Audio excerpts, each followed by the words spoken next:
ရွှေနဲ့အတော်လေးစင်တဲ့သတ္တုတစ်မျိုးကိုပြသထားတာပါဒါကရွှေစစ်မဟုတ်ဘဲဘင်္ဂလားဒေ့ရှ် Red Gold လို့ခေါ်တဲ့သတ္တုတစ်မျိုးဖြစ်ပါတယ်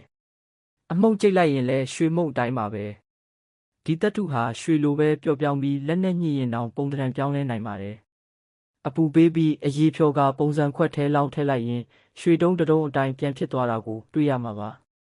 သူ့ရဲ့အယောင်အသွင်ပြင်တဲ့တိတ်တီးဆဟာရွှေနဲ့အလွန်တူတာကြောင့်တာမန်မျက်စိနဲ့ခွဲခြားဖို့ခက်ခဲပါတယ်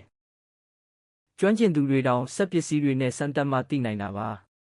ဈေးနှုန်းကတော့1 ဂရမ်ကို9 ယွမ်မြန်မာငွေ2000ဝန်းကျင်သာရှိပါတယ်ဒီသတ္တုကိုအသုံးပြုပြီးလက်ကောက်လှလှလေးတွေပြုလုပ်ပုံကိုပြသထားပါတယ်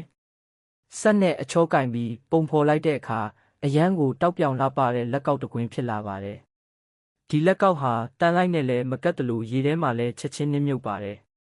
ဒီဂရီ3000ရှိတဲ့မီးတောက်နဲ့အပူပေးစမ်းသက်ရင်တော့အယောင်မပြောင်းမမဲသွားပါဘူးလွတ်နဲ့ဖြက်ကြည့်ရင်တော့အတွင်းထဲအထိရွှေရောင်အတိုင်းဖြစ်နေတာကိုတွေ့ရမှာပါ